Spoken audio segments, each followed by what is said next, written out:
cosas que tiene este patriarcado. El punching bag de la violencia social, mal acostumbrada a vivir el acoso sexual como normal. Esto es fatal, no es casual que de mi cuerpo yo no pueda disfrutar. Lo quieren controlar.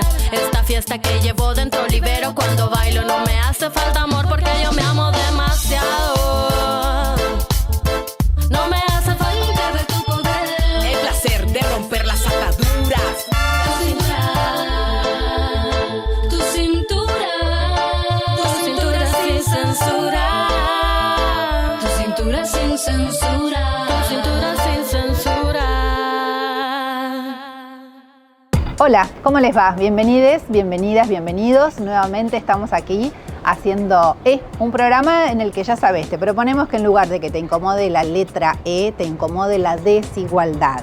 Y una cosa que nos hemos propuesto, si es que nos venís siguiendo desde el capítulo 1, es poder acercar algunas palabras, algunos términos que manejamos mucho en algunos ámbitos, sobre todo dentro de los feminismos, pero que en el común de la gente por ahí no los tiene en cuenta, no los conoce directamente. La cuestión sobre la que vamos a hablar en el día de hoy tiene que ver con la ruta crítica. ¿Escuchaste alguna vez de qué se trata la ruta crítica? ¿Tenés alguna idea por dónde puede llegar a venir el concepto? No tiene nada que ver ni con vialidad nacional, ni mantenimiento de caminos, y nada de eso. Este es un programa de género, así que tiene que ver con eso. Primero, como hacemos siempre, salimos a la calle y le preguntamos a las personas qué conocen sobre el término ruta crítica. Y después vamos a ir profundizando sobre este concepto. Acompáñanos a ver qué dice la calle.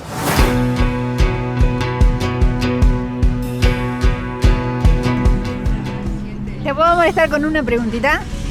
Mira, somos de un... ¿Qué pasó? ¿Por qué se arrepintió? Muy breve, simplemente si escuchaste un término vos me decís sí o no. ¿Escuchaste alguna vez ruta crítica? No. ¿Ni idea? No. Bueno, tiene que ver con el tema de violencia contra las mujeres. Haciendo esa asociación, ¿lo escuchaste alguna vez o definitivamente no? No. Bien. No lo he escuchado. Un concepto para ver si lo escuchaste alguna vez en tu vida o no. Se llama ruta crítica. No. Un término que se llama ruta crítica. Sí, lo escuché.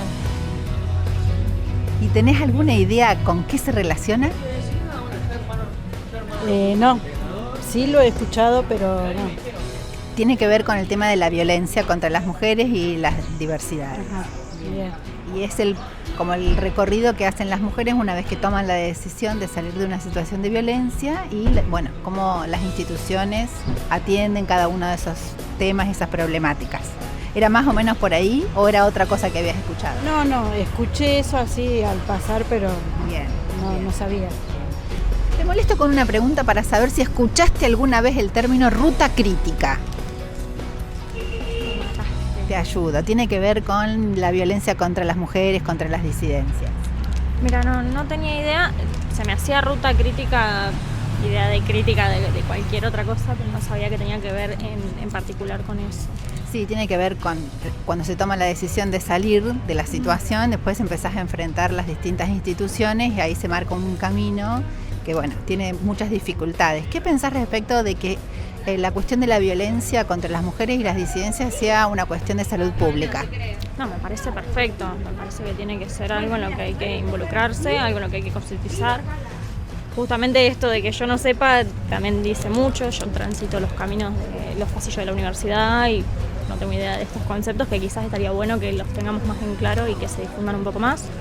La verdad que estoy completamente de acuerdo con que se instaure dentro de la agenda de salud pública y dentro de las cosas de las que el Estado se tiene que ocupar.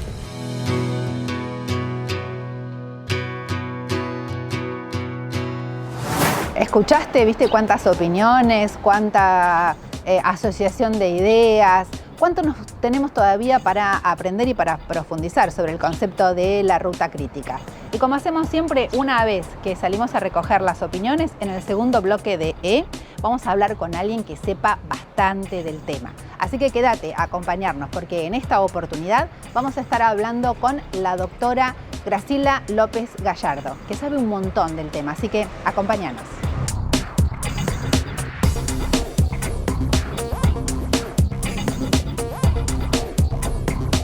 Cintura sin censura, cintura sin censura. Bueno, gracias por haberse quedado y acompañarnos en esto que es el segundo bloque de La que incomoda es la desigualdad. Hoy estamos abordando el tema ruta crítica y lo que te proponemos ahora es hablar con alguien que sabe un montón del tema. Algo te adelanté, se llama Graciela López Gallardo, es médica y ha hecho un trabajo de investigación muy serio al respecto. Ella misma nos va a contar cómo fueron los inicios y de hecho la vamos a entrevistar en un lugar que tiene mucho que ver con todo este trabajo, que es el Centro de Salud del Fonavi 42 de la ciudad de Santa Rosa.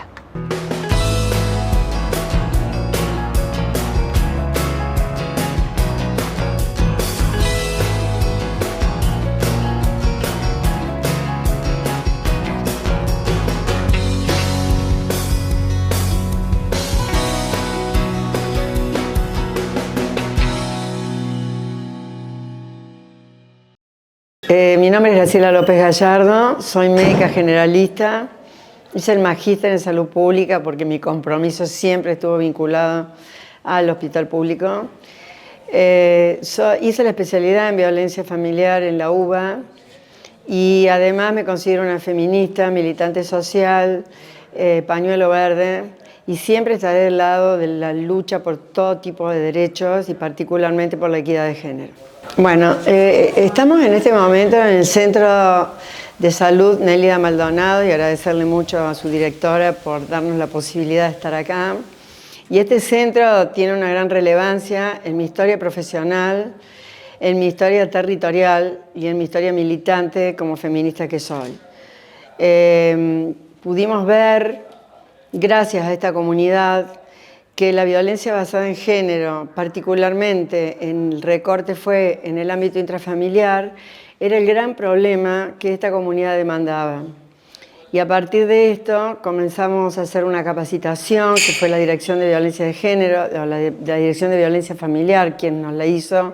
Nos constituimos en un equipo, fijamos objetivos, planificamos localmente y pudimos elaborar algunas guías, no vamos a hablar de protocolos porque son muy normativos y muy rigurosos, sí guías para el abordaje integral de esta gravísima y compleja problemática social, de salud colectiva y de inequidad.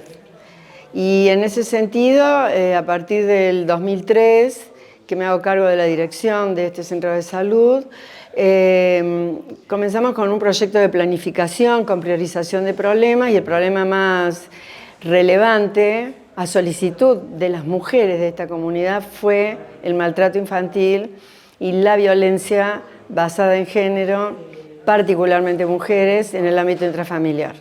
La ruta crítica es un proceso, es un camino que recorren las víctimas de violencias cuando se perciben como tal y deciden solicitar ayuda.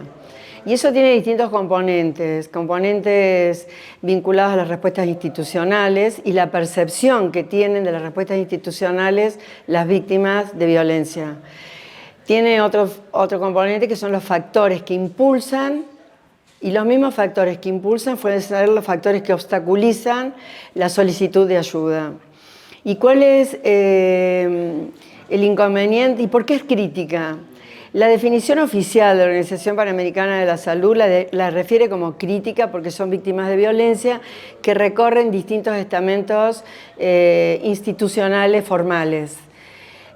Yo con los años comencé a polemizar con este concepto de crítica porque en realidad es crítica no porque recorren distintas instituciones, sino porque las respuestas institucionales no están acorde por falta de recursos capacitados en perspectiva de género, porque las comunidades no tienen la información adecuada para conocer sus derechos, porque es crítica porque muchas veces las instituciones somos expulsivas o no la visualizamos, y en particular voy a hablar de equipos de salud y muy particularmente de la comunidad médica a la que pertenezco, que no, producto de nuestra formación, podemos ver los traumatismos, podemos ver las lesiones físicas, podemos ver a veces los daños psicológicos, pero no podemos ver esta problemática social como un grave problema que involucra a los servicios de salud.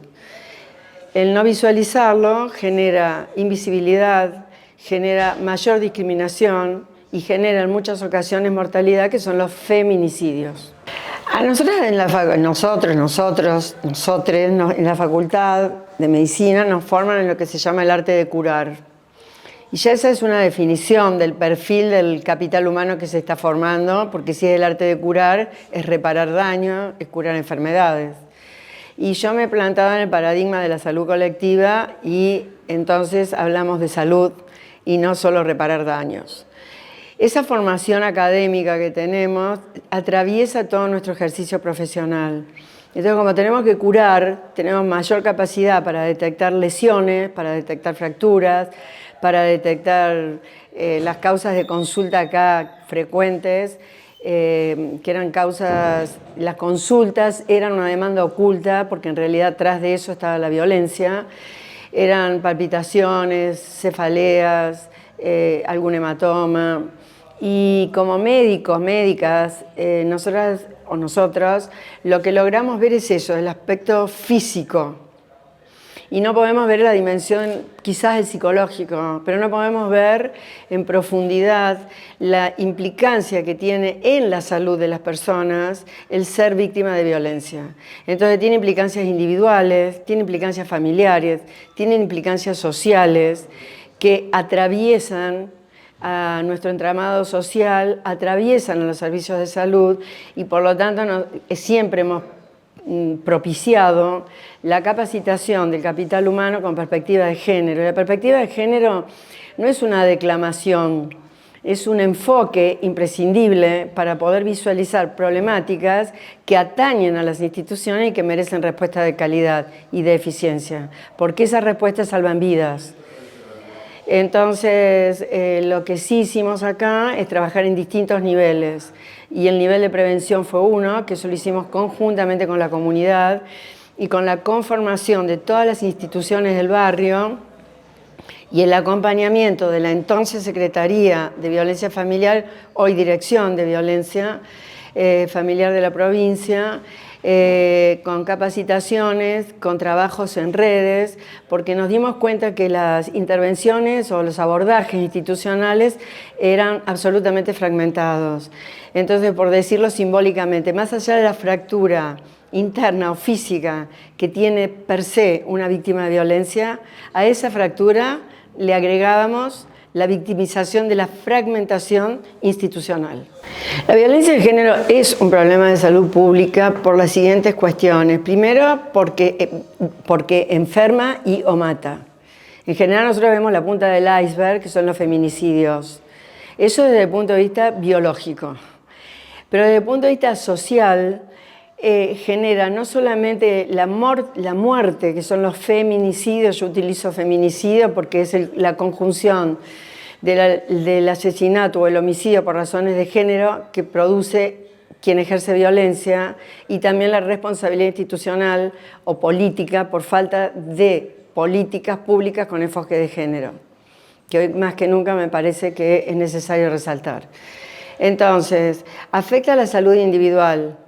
Donde hay víctimas de violencia, hay niños, niñas, niñas también víctimas de violencia, aunque no presenten lesiones específicas, tan solo por presenciarlo. Pero además, porque cuando hay feminicidios, las últimas estadísticas muestran que quedaron 286 niños, niñas y niñas en situación de desamparo, en situación de orfandad, porque tiene consecuencias en el mercado laboral. Son mujeres en general, las nuevas estadísticas muestran cada vez más jóvenes, cada vez más pobres, que salen del mercado laboral y por lo tanto condicionan su situación de víctima porque no tienen lugares alternativos de refugio, porque no tienen trabajo, porque no tienen vivienda propia, porque en el caso del estudio de investigación que hicimos en el FONAVI, no tenían, acá la comunidad esa, en ese momento, estoy hablando de la década del 2000, al 2012, el nivel de instrucción era primario incompleto, en el 38% y algo más de mujeres que concurrían a este centro. Y el nivel de instrucción es un agravante. Cualquier determinación social que tenga que ver con la pobreza, con la falta de vivienda, con falta de acceso a los sistemas educativos, agravan la situación de las víctimas. Y con esto no estoy diciendo que no haya víctimas en todas las clases sociales. Digo que no considerar conceptos tales como determinaciones sociales, que son las que acabo de mencionar, o el tan difundido concepto actual que es la interseccionalidad, que a mí me parece interesante, lo que hablábamos recién con Vero, que es socializar los términos, porque si no quedan reducidos a determinados ámbitos y en realidad es la comunidad quien padece la violencia y nosotros como responsables o por trabajar en instituciones o medios de comunicación, ocupar algún cargo relevante, debemos poder garantizar respuestas que nos permitan preservar la vida de las personas. En este caso, mujeres, y voy a agregar, no es el trabajo que se hizo acá en el FONAVI, porque en ese momento la prioridad eran las víctimas, mujeres, adolescentes, pero sí a las comunidades LGTBI+, Q+. El otro día leía unas estadísticas y, por ejemplo, 159 personas de estas comunidades fueron víctimas de feminicidios. ¿Y por qué digo feminicidios? Porque de esa cantidad de personas, 123 eran mujeres trans. Entonces siempre, aún en todo el complejo que abarca la problemática de género, debemos incluir a quienes se perciben o autoperciben con el género femenino, que generalmente son las principales víctimas. También voy a incluir niños, niñas y adolescentes, y un caso así muy paradigmático, emblemático de lo que ocurrió con niños, niñas y adolescentes fue Lucio, hablando de ruta crítica.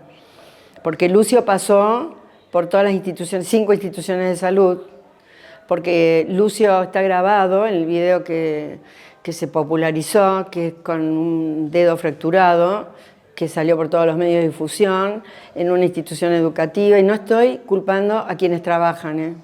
Digo que las políticas públicas deben garantizar la capacitación con perspectiva de género. Y esto también atañe al género. Porque también he leído últimamente que porque las madres eran personas trans, se las cuestiona por lo que se llama hoy delitos por prejuicio y no por ser 2 personas violentas que asesinaron a un niño. Porque acá la sexualidad o el género que cada quien autopercibe debe ser respetado. Y he escuchado que debían ser violadas en las cárceles, no por haber asesinado a un niño, sino por su sexualidad o por la autopercepción de su género, sería la palabra exacta. Y bueno, y eso es una ruta crítica para dar un ejemplo más.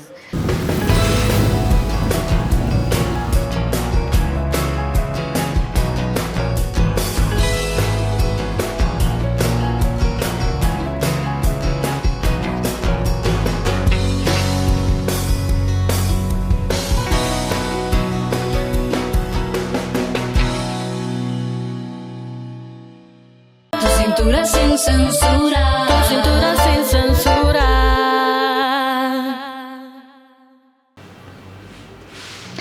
Último bloque de un espacio en el que elegimos poner en escena las desigualdades que nos incomodan.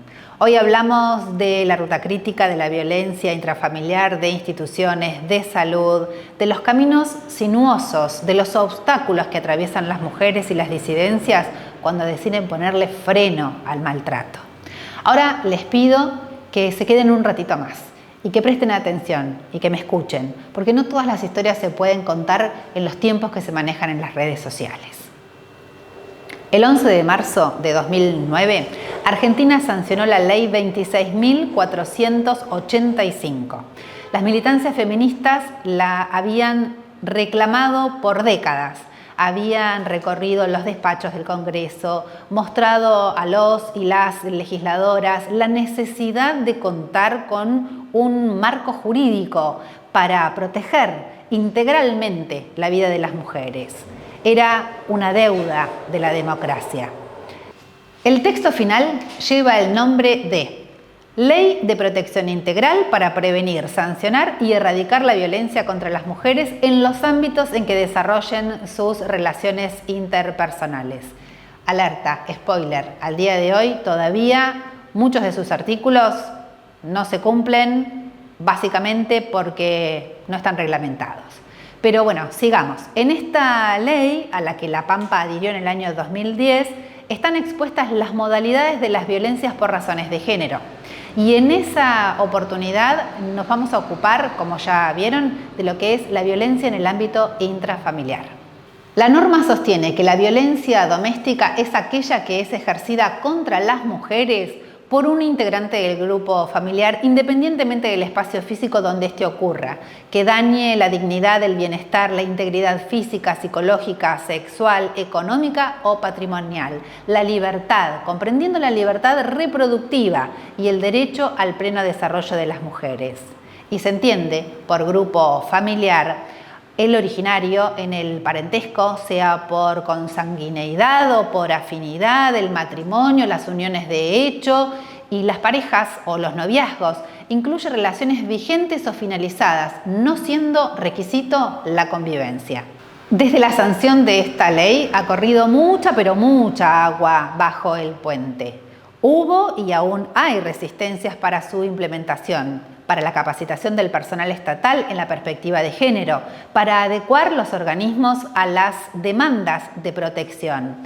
Esas resistencias, esas malas prácticas negligentes, revictimizantes, son las que dan lugar a la famosa ruta crítica. La ruta crítica se inicia con la decisión de las mujeres víctimas de tomar nuevamente el control de su vida. ¿Cuántas veces acompañamos a una amiga a hacer una denuncia por violencia y vimos al policía juzgar a la víctima? ¿Cuántas veces escuchamos que las madres, una y otra vez, recorren las defensorías y los tribunales reclamando una cuota alimentaria o los cuidados compartidos de los hijos? ¿Cuántas veces escuchaste que no tuvieron respuestas? ¿Cuántas veces reclamamos acceso a la salud con perspectiva de género y fue negada? Bueno, pese a la relevancia individual, familiar, psicosocial, institucional y social, no abundan investigaciones de esta dimensión de la violencia intrafamiliar. Y no hay informes que evidencien cuáles son las situaciones de esos escenarios que recorren las mujeres, las dificultades que se encuentran, las respuestas ineficaces de los distintos sectores, como son los servicios de salud, el Poder Judicial, la educación, la policía, las municipalidades y otras áreas especializadas de los gobiernos, tanto provinciales como nacionales. Tropezar una y otra vez contra los sistemas de protección hace que las mujeres terminen perdiendo la confianza en el Estado y en su obligación de garantizarles una vida libre de violencia. Y a raíz de esto, dejan de reclamar sus derechos, los más básicos, y rechazan la intervención de los organismos.